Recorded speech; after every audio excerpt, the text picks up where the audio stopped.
예, 안녕하십니까. 죄송합니다. 재무부동산과 통계 이범웅입니다.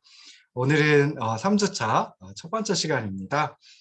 먼저 지난 시간에 했던 거 요약해서 복습해보고 넘어가도록 하겠습니다. 2주차에서는 자료의 출처, 모집단과 표본, 뭐 이런 것들에 대해서 이제 한번 살펴봤습니다. 자, 먼저 자료를 보시면 자료는 그 표현과 해석을 위해 수집 분석되고 요약되는 사실과 수치를 의미한다라고 말씀드렸죠. 이 자료를 갖다 보실 때는 원소, 변수, 관측치 뭐 이런 것들이 이제 기본적인 관심사인데요. 원소는 기본 단위라고 이제 표현을 하기도 하고요. 자료를 구성하는 대상입니다.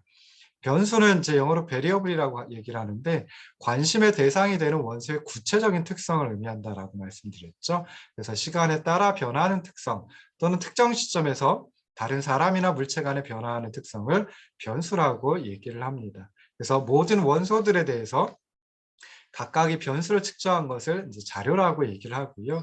특정한 원소, 특정한 기본 단위에 대해 측정된 값의 집합을 관측치이다. 뭐 이렇게 이제 또 표현을 합니다. 그래서 이런 기본적인 내용을 좀 알아두신 다음에 그 다음에 이제 넘어간 게 이제 측정 단위입니다. 그래서 측정 단위 또는 척도라고 말씀을 드릴 수 있는데요. 명목 척도, 순서 척도, 구간 척도, 비율 척도 네 가지가 있습니다. 그래서 측정 단위, 즉 척도는 자료에 포함된 정보의 크기를 결정을 하고요. 어떤 척도를 활용하느냐에 따라서 그 자료의 그 척도를 이용해서 얻은 수집한 자료에 포함된 정보의 크기가 달라질 수 있다는 거죠. 그리고 두 번째로 측정 단위에 따라서 가장 적절한 자료 요약 방법 그리고 통계 분석 방법이 결정이 됩니다. 그래서 어떤 척도를 활용을 할 것인지가 굉장히 중요하다라고 생각을 하시면 좋을 듯 싶습니다. 크게 명목 척도, 순서 척도, 구간 척도, 비율 척도 네 가지가 있다고 말씀을 드렸는데요. 자, 먼저 명목 척도는 자료가 원소의 특성을 식별하기 위해 이름이나 기호를 이용하는 경우에 사용되는 변수의 측정 단위입니다. 그래서 자료 수집을 원활하게 하고 그다음에 자료를 좀 효과적으로 데이터베이스에 넣기 위해서 숫자 코드를 부여하기도 한다라고 하는 거 말씀드렸죠. 그리고 중요한 거 명목 척도를 사용하는 자료를 명목 자료라고 할 수 있는데 그 명목 자료의 수학적인 연산은 같다, 같지 않다 이것만 가능하다라고 말씀드렸습니다. 자, 두 번째 유형의 척도가 순서 척도입니다. 순서 척도는 서열 척도라고 이제 얘기를 하기도 하는데요. 순서 척도는 그 명목 자료의 특성을 가지고 있으며, 즉 다시 말해서 식별의 의미를 가지고 있으며, 또 순서의 의미가 있는 경우에 사용되는 변수의 측정 단위를 말합니다. 그래서 순서 척도를 사용하는 순서 자료는 흔히 숫자 코드를 이용해 가지고 표시하는 게 일반적이고요. 그리고 순서 자료의 수학적 연산은 같다, 같지 않다, 크다, 적다 또는 뭐 크거나 같다, 적거나 같다 이게 가능하다라고 생각을 하시면 좋을 듯 싶습니다. 자, 세 번째 유형의 척도가 구간 척도입니다. 구간 척도는 등간 척도라고 이제 얘기를 하기도 하는데요. 자료가 순서 자료의 특성을 가지고 있으며, 그러니까 순서 자료는 두 가지 특성이 있죠. 하나는 식별의 의미, 그리고 하나는 순서의 의미. 이 두 가지를 한꺼번에 가지고 있고, 그러면서 측정 값들의 차이를 고정된 측정 단위로 표현할 수 있는 경우, 그때 사용하는 측정 단위를 구간 척도라고 얘기를 합니다. 그런데 중요한 건 구간 척도에는 명목 척도, 순서 척도와 마찬가지로 절대적 원점이 존재하지 않습니다. 그래서 비율로 표현을 할 수 없다라고 하는 것까지 설명드렸었죠. 그래서 구간 척도를 사용하는 자료를 구간 자료라고 얘기할 수 있는데요. 구간 자료의 수학적 연산은 같다, 같지 않다, 크다, 적다, 그리고 더하기, 빼기 여기까지 가능하다라고 생각을 하시면 좋을 듯 싶습니다. 자, 마지막 유형의 척도가 비율 척도입니다. 그래서 자료가 순서 자료의 특성을 가지고 있다. 즉 다시 말해서 식별의 의미, 순서의 의미를 가지고 있고 그러면서 두 값의 비율이 의미가 있는 경우 그때 사용되는 변수의 측정 단위를 비율 척도라고 얘기를 합니다. 그래서 비율 척도는 그 앞에 나왔던 명목 척도, 순서 척도, 구간 척도하고 다르게요. 절대적 원점이 존재합니다. 그러다 보니까 비율로 표현을 할 수 있다라고 하는 거죠. 그래서 비율 척도를 사용하는 자료는 비율 자료라고 할 수 있는데 비율 자료는 모든 산술적인 연산이 다 가능하다. 그래서 같다, 같지 않다, 크다, 적다, 더하기, 빼기, 그리고 곱하기, 나누기까지도 다 가능하다.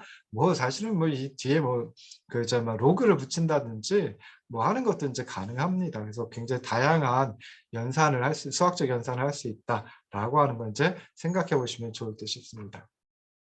자, 이렇게 해서 이제 자료를 수집을 했어요. 그러면 이 자료는 또 두 가지로 크게 구분을 할 수 있다라고 말씀드렸죠. 그래서 정성적 자료 그리고 정량적 자료 두 가지가 있는데, 정성적 자료는 질적 자료, 범주형 자료 뭐 이렇게 이제 얘기를 하기도 합니다. 그래서 정성적 자료는 각 원소의 특징을 나타내기 위해 이름이나 기호를 사용하는 자료, 그리고 그래서 그냥 우리가 좀 전에 척도 설명드리면서 명목 척도 이용한 명목 자료, 그리고 순서 척도 이용한 순서 자료, 또는 뭐 서열 척도 이용한 서열 자료라고 볼 수도 있겠죠. 그래서 이 두 가지를 정성적 자료라고 얘기를 하고요. 정성적 자료는 항상 이산적인 형태를 취한다라고 말씀드렸습니다. 자, 이에 비해서 정량적 자료, 양적 자료라고도 부르는데요. 각 원소의 특징을 얼마나 많은가 또는 얼마나 큰가로 표현하기 위해 수치를 사용하는 자료를 의미합니다. 그래서 앞에 설명드렸던 척도에서 보면은 그 구간 척도, 비율 척도 이용한 구간 자료와 비율 자료가 이 정량적 자료에 해당이 된다라고 생각을 하시면 좋을 듯 싶어요. 그래서 정량적 자료는 이산적인 형태로도 나타날 수 있고요. 또 연속적인 형태로 나타날 수도 있습니다. 자, 정성적 자료를 가지는 변수를 정성적 변수라고 불러주고요. 정량적 자료를 가져오는 변수를 정량적 변수라고 얘기를 합니다. 그럼 변수가 정성적이냐, 정량적이냐, 또는 이제 자료가 정성적이냐, 정량적이냐 이런 거에 따라 가지고 그 자료를 활용할 수 있는 통계 분석 방법이 달라지게 됩니다. 그래서 이제 중요하다라고 생각을 해볼 수 있어요.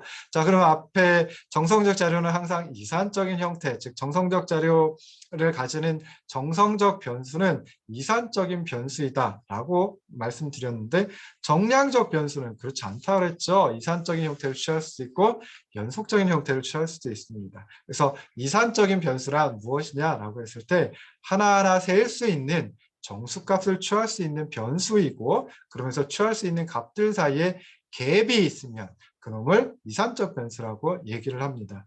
이에 비해서 연속적 변수는 측정치들 사이에 갭이 없습니다. 그래서 소수점 이하의 값까지 취할 수 있는 변수를 주로 연속적 변수이다, 이렇게 이제 또 말씀을 드릴 수 있습니다.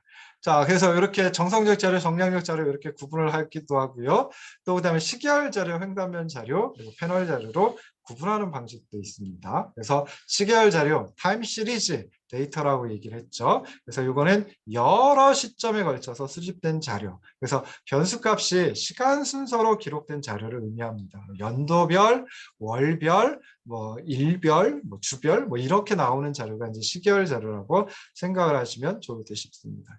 자, 이에 비해서 횡단면 자료는 시점은 고정이 되어 있습니다. 그래서 일정한 시점에서, 특정 시점에서 지역 또는 뭐 기업 이런 것들에 따라 수집된 자료를 이제 횡단면 자료 크로스 섹션 데이터라고 얘기를 합니다. 그래서 뭐 광역자치단체별 또는 뭐 지역별 뭐 이렇게 나오는 게 이제 또는 뭐 기업별 이렇게 나오는 게 이제 횡단면 자료라고 생각해 볼 수 있죠.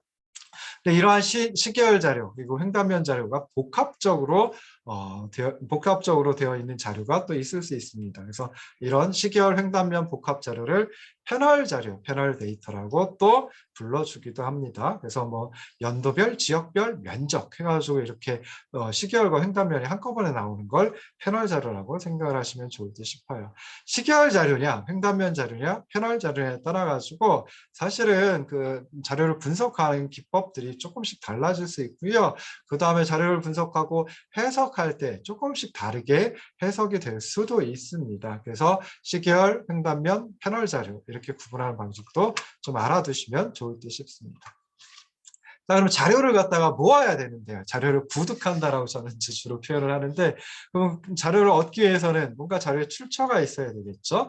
그래서 자료의 출처는 크게 두 가지, 현존하는 자료 그리고 통계 조사를 통한 자료 둘로다가 나누어서 또 생각을 해볼 수 있습니다. 그래서 현존하는 자료는 특정한 분석에 필요한 자료가 이미 존재하는 경우이죠. 그래서 크게 한 5가지 정도 있는데요. 일반 기업의 내부 자료, 정보 제공업체가 수집해서 제공하는 자료, 협회 및 전문기관에서 제공하는 자료, 그리고 기업 웹사이트 정부에서 제공하는 자료, 정부 기관에서 제공하는 자료, 뭐 이런 것들이 있습니다. 그래서 우리가 흔히 쓸 때는 그 정부 기관에서 제공하는 자료, 주로 이제 통계청 홈페이지 가가지고 많이 찾아올 수 있습니다. 그래서 이런 것들이 현존하는 자료이고요. 자, 근데 현존 그 문제 해결을 위해서 자료가 필요한데 그 자료가 현재 존재하지 않는다라고 하면 그때는 이제 통계 조사를 통해서 자료를 만들어내야 됩니다. 자료를 생성을 해야 됩니다. 그래서 이런 통계 조사에는 실험 조사 그리고 관측 조사 두 가지가 있습니다. 실험 조사는 주로 이제 이공 계열에서 많이 쓴다라고 생각을 하시면 되겠죠. 그래서 관심이 있는 변수를 먼저 정의하고 그다음에 조사하고자 하는 대상이 관심 변수에 어느 정도 영향을 미치는지 정보를 수집하는 방법입니다. 대부분 뭐 실험을 통해서 하죠.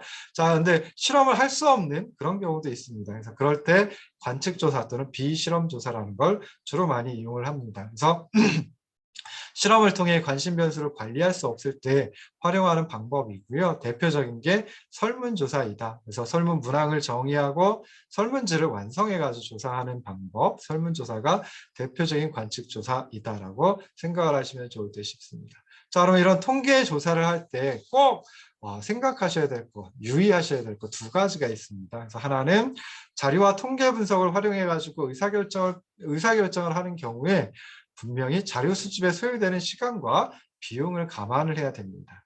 두 번째, 통계조사에서 나타나는 자료 수집에는 항상 오류가 발생할 수 있다라고 하는 걸 인식하고 있어야 됩니다. 그래서 이 통계조사할 때는 이 두 가지 유의사항을 꼭 유의하면서 조사를 수행하고 그리고 자료를 수집하는 게 바람직합니다.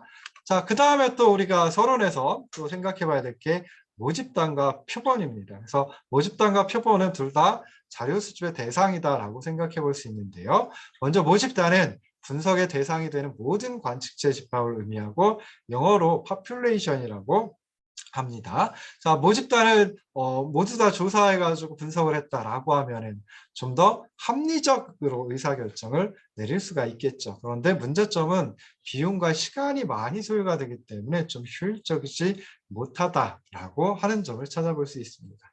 자, 이에 비해서 표본은 통계 분석을 목적으로 모집단에서 추출한 일부 관측체 집합을 의미하면서 영어로는 샘플이라고 얘기를 합니다. 자, 표본 조사를 했을 때 장점은 상대적으로 비용과 시간이 적게 소요가 되죠. 그리고 어떤 경우에는 정확도를 좀 더 향상시킬 수 있습니다. 그런데 표본을 가지고 표본을 조사해서 표본 얻은 정보를 통해 모집단의 특성을 추리해야 되는데 그때는 좀 위험이 따를 수도 있다라고 하는 게 문제점입니다. 자, 그러면 이제 모집단의 특성을 추론한다, 모집단의 특성을 추리한다라고 했을 때 결국은 이제 모집단의 특성을 나타내주는 수치를 추리한다라는 의미거든요. 그래서 여기서 모집단의 특성을 기술하는 수치, 이놈을 모수, 패러미터라고 얘기를 하고요. 모집단의 평균, 모평균, 모집단의 분산, 모분산, 뭐 이런 것들이 모수에 해당이 됩니다. 자, 이에 비해서 모집단에서 추출한 표본, 그 표본의 특성을 나타내주는 수치는 통계량이라고 하고요. 통계량은 영어로 statistic이라고 얘기를 합니다. 어디서 들어보셨죠? 예, 통계도 statistic이에요. 그래서 영어 단어 하나 statistic인데 이걸 어떨 때는 그냥 통계, 또 어떨 때는 통계량 이렇게 이제 해석을 합니다. 그래서 통계량에는 표본의 평균, 표본의 분산, 뭐 이런 것들이 이제 해당이 되는데요. 자, 아까 말씀드렸던 모집단의 평균, 모평균하고 그다음에 표본의 평균, 표본 평균하고는 기호가 다릅니다. 모평균은 뮤라고 기호를 표기하고요. 표본 평균은 x바 또는 바 x라고 기호로 표기를 합니다. 그래서 똑같은 평균을 의미하긴 하지만 그렇지만 모집단의 평균인지 표본의 평균인지 구분을 하셔야 되고요. 그때 사용하는 기호도 서로 다르다라고 생각을 하시면 좋을 듯 싶습니다. 자, 지난 시간에 여기까지 했고요. 2주차에 그리고 이제 3주차 내용으로 들어가 보도록 하겠습니다. 자, 그래서 이번 그 3주차서부터는 기술통계학 부분을 하도록 하겠습니다. 제일 먼저 나오는 게 표와 그래프로 표현하는 방법입니다. 자, 그런데 표와 그래프를 표현한다라고 했을 때, 자, 일단 그 표와 그래프를 표현하는 자료가 정성적인 자료인지 정량적인 자료인지 이거에 따라 가지고 표와 그래프 표현이 달라지게 됩니다. 조금 다릅니다. 뭐 완벽하게 다른 건 아니고요. 그래서 아까 말씀드렸죠. 정성적 자료는 자료를 표시하기 위해 이름이나 기호를 사용한다. 정량적 자료는 수량을 표시하기 위해 숫자를 사용한다라고 말씀을 드렸습니다. 그래서 여기서는 이제 정성적 자료, 정량적 자료 둘로 나누어 가지고 표와 그래프 어떻게 사용하는지를 살펴보려고 합니다. 자, 그러면서 또 변수가 여러 가지 있는 경우 표와 그래프로 요약하는 거 이거 쉽지 않거든요. 물론 할 수는 있습니다. 그래서 그거는 나중에 짧게 설명을 드리고요. 하나의 변수에 대해서 표와 그래프로 요약하는 방법 위주로 설명을 드리도록 하겠습니다. 자, 그래서 먼저 이제 정성적 자료를 요약하는 방법, 표 그리고 그래프 설명을 드리도록 할 텐데요. 자, 정성적 자료를 표로 요약할 때 주로 쓰는 게 도수 분포표입니다. 그래서 도수 분포표 할 때 도수라고 하는 건 빈도수를 갖다 의미하죠. 그래서 도수 분포표는 겹치지 않는 여러 계급 또는 겹치지 않는 여러 범주의 도수를 표의 형태로 요약한 것이다 라고 생각하시면 되고요. 그래서 첫째 열에는 자료의 계급 또는 범주를 늘어놓고요. 둘째 열에 그 계급에 속하는 그 범주에 속하는 빈도수, 도수를 갖다가 기록한다 라고 생각을 하시면 되죠. 이거 다 알고 있는 거예요. 별거 없습니다. 자, 예를 들어 가지고 효민 슈퍼마켓이 있고요. 자, 청량 음료를 판매를 하고 있습니다. 근데 샘플로다가 50개의 청량 음료 판매 자료를 표본으로 이제 채택을 했어요. 그래서 그게 표 2-1에 있는 이게 이제 그 판매된 청량 음료 50개의 자료입니다. 그래서 첫 번째 팔린 거 코카콜라, 두 번째 팔린 거 환타, 세 번째 펩시콜라 뭐 이렇게 해가지고 쭉 50개 팔린 걸 여기다 이제 적어놨는데요. 자, 이 자료 가지고 도수 분포표를 만들려고 합니다. 그러면 아까도 말씀드렸듯이 첫째 열에는 자료의 계급 또는 자료의 범주를 쭉 늘려놓고 둘째 열에는 각 계급 또는 각 범주에 해당하는 빈도수를 기록을 하시면 됩니다. 그래서 세어보면 되겠죠. 그래서 코카콜라 세어봤더니 19번 팔렸고요. 환타는 8번, 데미소다는 5번, 펩시콜라는 13번, 칠성사이다는 5번 팔렸습니다. 그래서 첫 번째 열에다가 이렇게 코카콜라, 환타, 데미소다, 펩시콜라, 칠성사이다 쭉 늘여놓고요. 즉 범주를 늘여놓고 그리고 나서 두 번째 열에다가 도수, 뭐 코카콜라 19개 팔렸으니까 19, 뭐 환타는 8개 팔렸으니까 8, 뭐 이런 식으로 해가지고 쭉 해놓고요. 맨 마지막 행에는 합계를 계산을 하는 게 좋습니다. 그래서 우리가 아까 처음에 50개 판매 자료였는데요. 이게 진짜 이거 다 합쳐봤더니 50개 맞는지 확인을 해보는 과정이죠. 그래서 합계를 계산을 해보시면 좋을 듯 싶습니다. 자, 그럼 이렇게 도수 분포표 형태를 요약을 했어요. 그럼 이거 앞에 나와 있던 표 2-1에 있던 이 원래 자료, 원시 자료라고 이제 또 표현을 하기도 하고요. 영어는 로우 데이터라고 이제 표현하기도 합니다. 로우가 그 날것의라고 하는 의미를 가지고 있죠. RAW. 그래서 이제 그렇게 해가지고 원시 자료를 또는 원 자료를 도수 분포표로 나누어 다시 구성을 했는데요. 이 원 자료와 도수 분포표를 비교해 보면 도수 분포표는 원 자료에 비해서 조금 더 많은 통찰력을 제공해 준다라고 생각해 볼 수 있습니다. 그래서 도수 분포표 보면은 코카콜라가 19번 팔려서 가장 많이 팔렸네. 그러니까 소비자들이 가장 선호하는 청량 음료네라고 할 수 있죠. 그리고 두 번째로 많이 팔린 건 펩시콜라네. 그다음에 가장 적게 팔린 건 칠성사이다와 데미소다네. 이렇게 이제 생각을 해볼 수 있습니다. 그러니까 더 많은 통찰력을 제공한다라고 생각을 하시면 좋을 듯 싶어요. 자, 정성적 자료의 도수 분포표를 작성하는 것은 마이크로소프트 엑셀에서 MS 엑셀이라는 통계 프로그램에서 count if라고 하는 함수를 이용해서 만들어낼 수가 있습니다. 그래서 이걸 나중에 실습을 해보도록 할게요. 실습도 전산실에 모여가지고 제가 앞에서 설명드리고 여러분들 직접 한번 해보고 하면 참 좋을 것 같은데요. 뭐 그렇게 할 수는 없을 것 같아서 그냥 실습 자료 가지고 제가 동영상으로 설명하는 그런 형태로 이제 진행을 하도록 할 겁니다. 자, 두 번째는 이제 상대 도수 분포표라고 하는 거 또 생각을 해볼 수 있습니다. 그래서 전체 도수에서 각 계급 또는 각 범주의 도수의 비율 또는 백분율 뭐 이런 거에 관심을 가질 수도 있죠. 그래서 그럴 때는 이제 상대 도수라고 하는 걸 구해가지고 활용을 합니다. 그래서 각 계급 또는 각 범주의 상대 도수는 fi over n.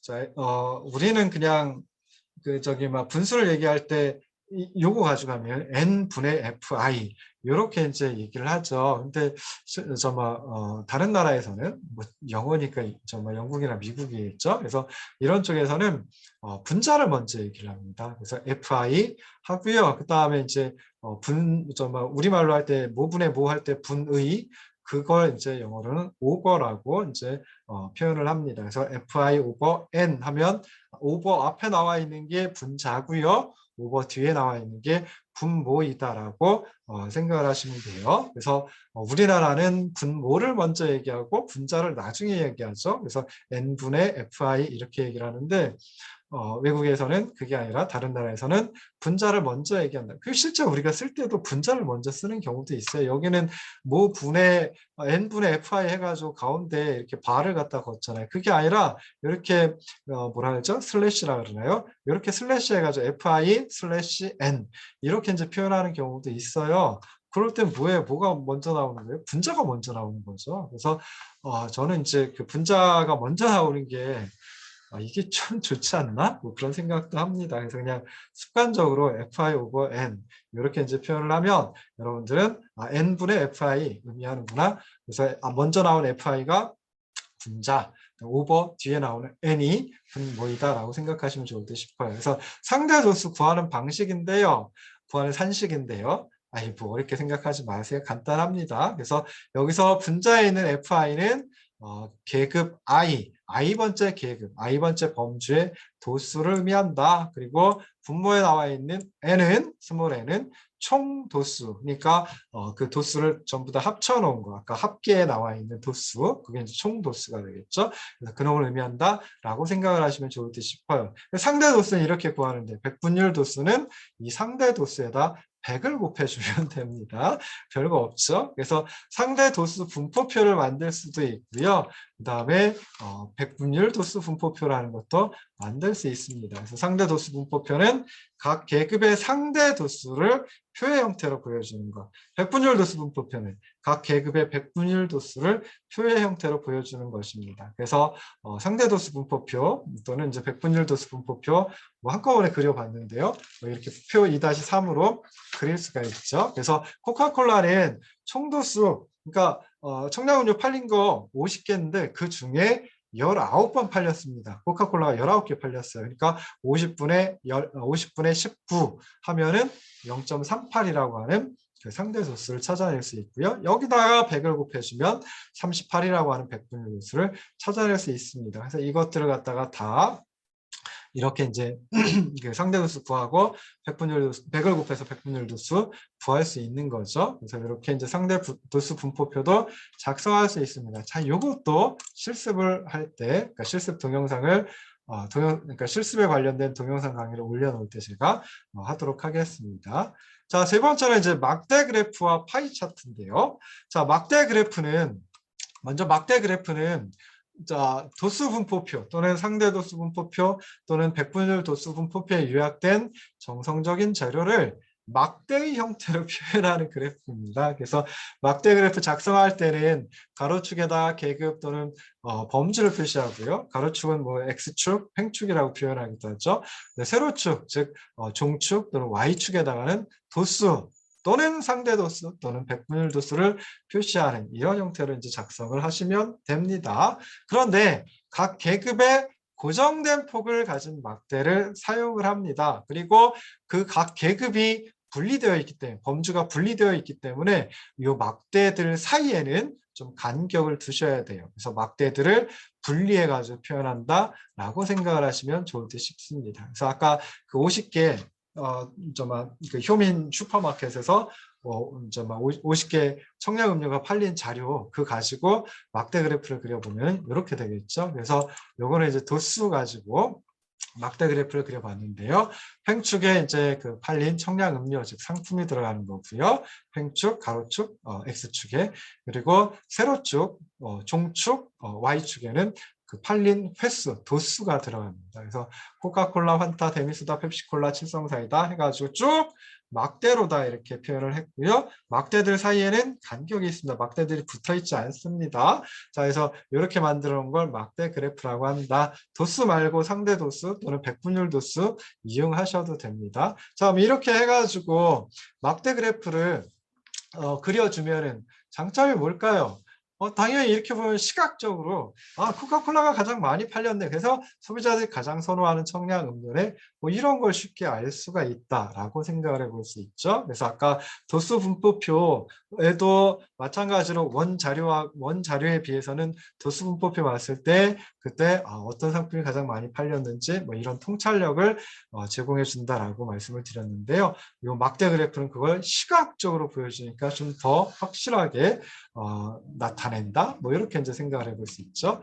자, 그리고 나서 이제 파이 차트가 있습니다. 파이 차트는 흔히 원 그래프라고도 많이 얘기를 합니다. 그래서 정성적 자료에 대해서 상대 도수나 백분율 도수를 표현하는데 원 그래프를 많이 활용을 합니다. 그래서 원 그래프는 원그래프는 결국 그 각 계급의 상대 도수나 백분율을 면적으로 나타낸 그래프이다라고 생각을 하시면 좋을 듯 싶어요. 자, 파이 차트, 원그래프 작성하는 방법이 있겠죠. 그래서 첫째, 모든 자료를 포함하는 원을 그립니다.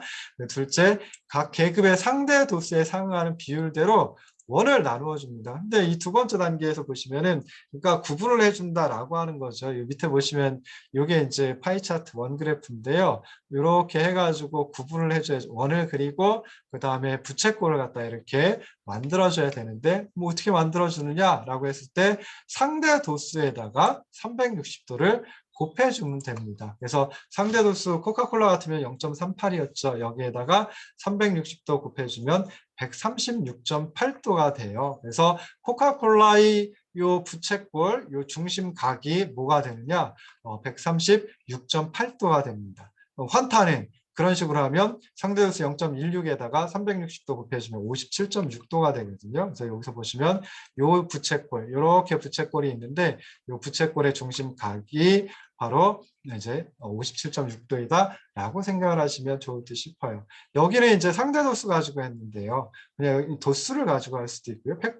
죄송합니다. 여기는 백분율 도수 가지고 했죠. 근데 그냥 도수를 가지고 할 수도 있고 상대 도수 가지고 할 수도 있고 아니면 그 셋을 갖다 한꺼번에 여기다 표시를 할 수도 있어요. 근데 셋을 한꺼번에 표시하면 너무 복잡하기도 하고 상대 도수나 백분율 도수는 결국 소수점을 어디다 찍느냐 그 차이인데 뭐 그걸 한꺼번에 표현할 필요는 없겠죠. 그래서 주로 뭐 상대 도수 또는 백분율 도수 뭐 이렇게 나타내고요. 또는 이제 도수하고 백분율 도수를 한꺼번에 나타낸다든지 뭐 이런 방법을 또 쓰기도 합니다. 자, 그래서 이것도 즉 막대 그래프 그리고 파이 차트 작성하는 것도 이제 실습 동영상을 제가 올리도록 하겠습니다. 자, 그래서 여기까지 해서 첫 시간 마치고요. 잠깐 쉬었다가 다시 돌아오도록 하겠습니다.